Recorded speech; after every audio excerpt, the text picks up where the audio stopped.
Battlefield 6 just dropped its Season 1 Battle Pass, and depending on who you ask, it's either the most generous content drop the game has ever had, or the most elegantly disguised wallet extraction device since the concept of limited edition Doritos skins. Some players are celebrating like EA finally gave them everything they've been begging for. Others are staring at the Battle Pass interface like it's a tax form written in another language. And then there's the rest of us. The people who see the unlocked tiers and immediately think, this isn't a reward system. This is a treadmill built by someone who hates my free time. Because the Battle Pass isn't just about cosmetics. It isn't just a list of unlocks. It isn't even just a way to sell skins. No, it's a full psychological funnel designed to decide whether you're a casual, a grinder, or a financially vulnerable adult with a credit card and a fear of missing out. But don't worry, I'm here, your tour guide through this digital casino. A man with too many hours in Battlefield, too many receipts in the EA store, and too little emotional stability to pretend everything is fine. So grab your keyboard, grab your dignity, if you still have it, and let's break down what the Battle Pass really is, how it works, and why the Pro version doesn't just give you more skins, it gives you more power.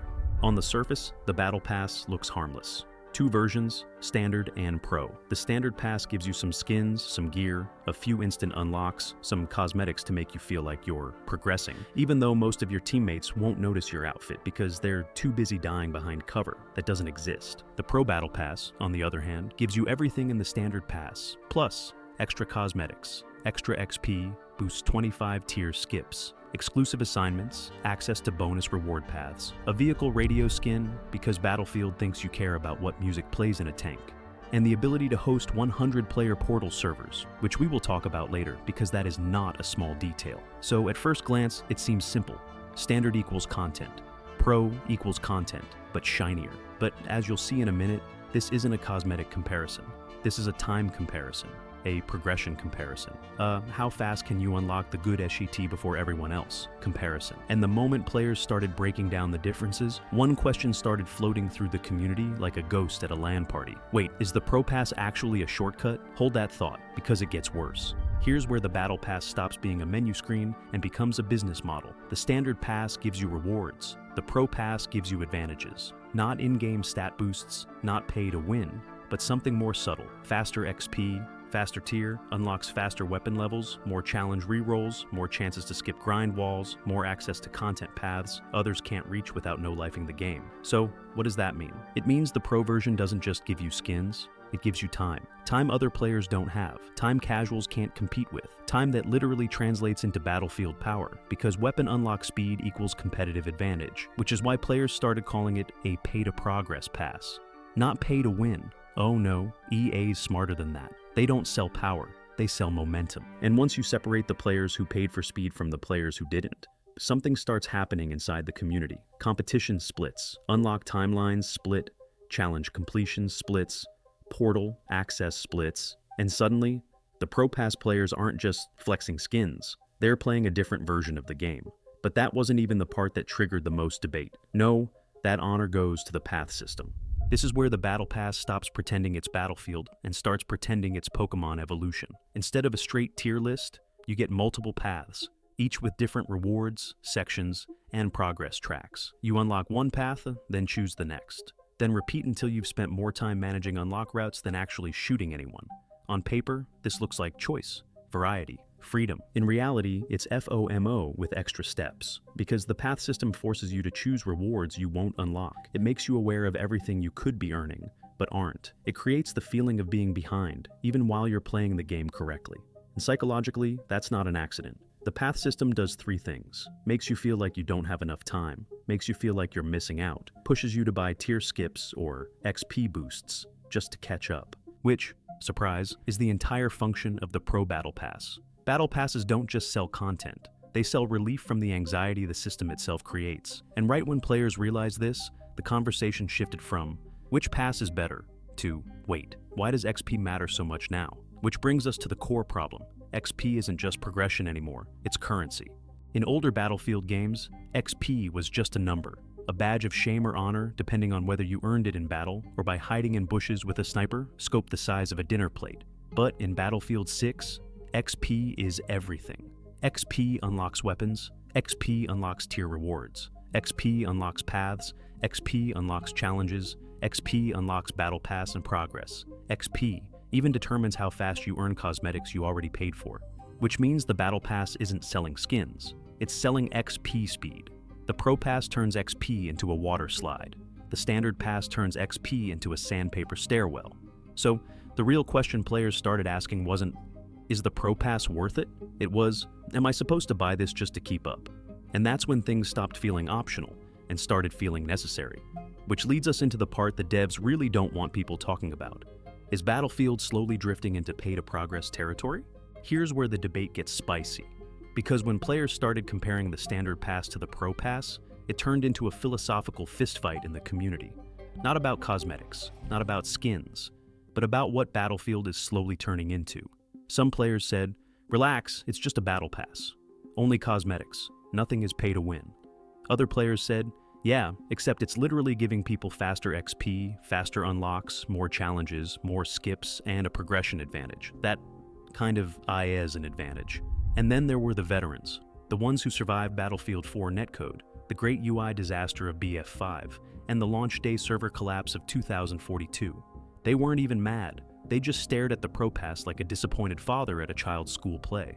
Because for the first time in Battlefield history, progression speed is now a purchasable feature, not power, not stat bonuses, nothing you can point at and scream, pay to win, but something worse, pay to keep up. You can still unlock everything with the Standard Pass, if you have the free time of an unpaid intern at a crypto startup, and the mental endurance of a Buddhist monk with a caffeine addiction. Otherwise, you'll always be behind the curve.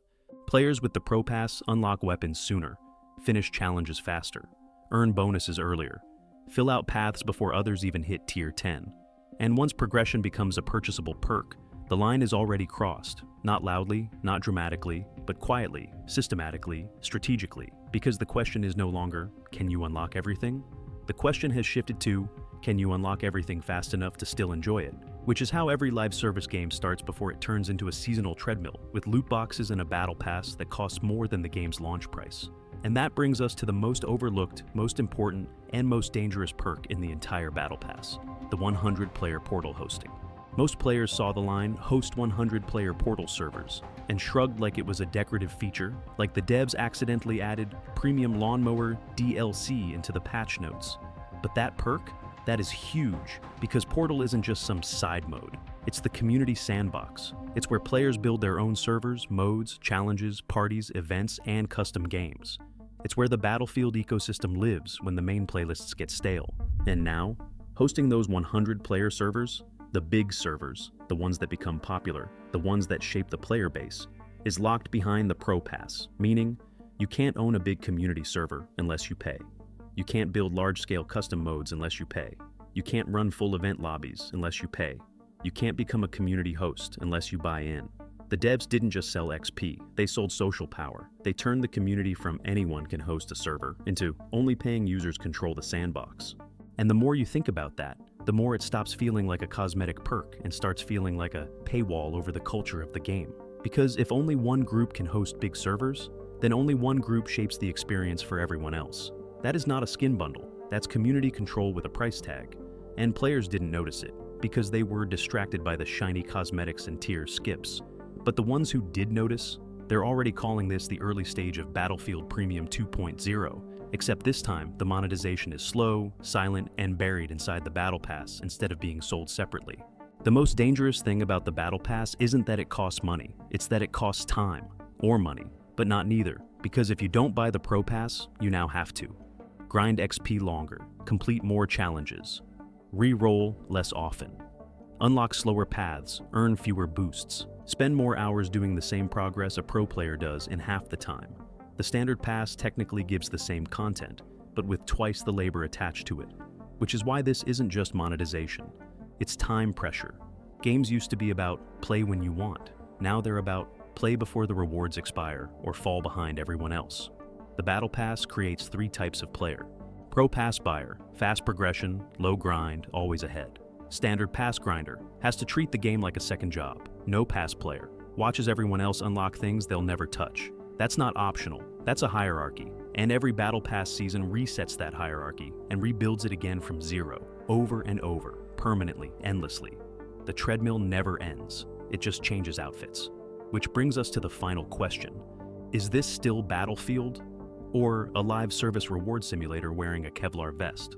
Because this Battle Pass isn't just a new unlock screen, it's the blueprint for the next several years of Battlefield design.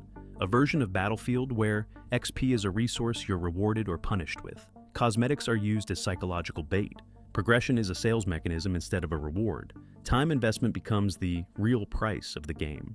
Features once given for free are now perks inside paid tiers. The game slowly stops being a battlefield and starts being a marketplace built around Battlefield theming. So the final question isn't, should you buy the Battle Pass? It's, are you okay with this being the new normal? Because this update doesn't just change unlocks, it changes identity. It turns Battlefield from a sandbox of chaos, randomness, and emergent gameplay into a controlled progression pipeline with gun physics. The game is still fun, the explosions still explode, the tanks still flip sideways for no reason like they're auditioning for Fast and Furious 12. But the progression system, that's where the war is now. Not on the map, in the menu. So, yeah, that's the Battle Pass. Not just skins, not just cosmetics, not just more content. It's a time economy, a player funnel, a test to see how far EA can push progression monetization before people notice. If you're excited, cool. If you're angry, also valid. If you're confused, that just means you read the patch notes. Meaning, you get the grind, but not the glory. You get the progress, but not the bragging rights. You can level a gun, but nobody will ever see the number. That is not a balanced decision. That is a mental leash. It's Battlefield saying, you're allowed to farm, but you will feel bad about it. Players treat it like a playground. The devs treat it like a behavioral correction chamber. It's a treadmill disguised as freedom, a mercy killing disguised as a feature, a sandbox where all the sand is glued down so you don't choke on it. And the moment this mode launched, half the player base migrated to it, like pigeons discovering free bread. Not because they love it, but because finally, for the first time in months, the grind wasn't fighting them back. And that's when the real concern hit. If this is the easy XP path, what happens to the rest of the game? Zoom out for a minute. Because this update isn't just patch notes, it's a preview of how Battlefield will treat its players from now on. We've seen the pattern before. Introduce a controversial change. Players riot devs pretend to listen, replacement system. Quietly becomes the new normal. Warzone did it, Halo Infinite did it. Overwatch 2 is literally built out of this cycle like a cursed Lego set. And now, Battlefield's doing the same thing. Except with guns, drones, and 12-year-olds who scream, skill issue, while missing 9 out of 10 shots. The formula is simple. First, the mode is optional. Then it gets the highest XP per minute. Then sweaty core modes start to feel punishing. Then the devs say, we're only supporting what players actually play. And suddenly the original game is gone, replaced by a streamlined, bot-padded, dopamine-regulated treadmill. Right now, casual breakthrough is optional. But if the player count rises high enough, the game will officially shift to support demand, meaning real Battlefield fades. Bot. Battlefield becomes the default. Skill becomes niche.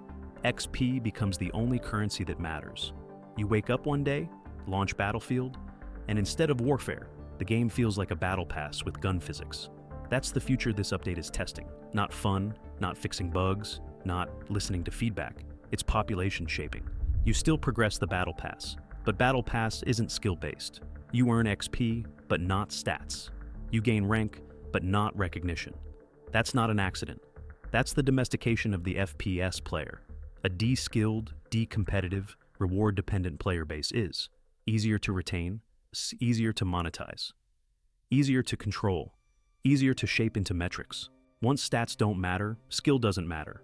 Once skill doesn't matter, balance doesn't matter. Once balance doesn't matter, design doesn't matter. Once design doesn't matter, the only thing left is the XP treadmill. And who controls the treadmill? Not you, not the player base, the developer.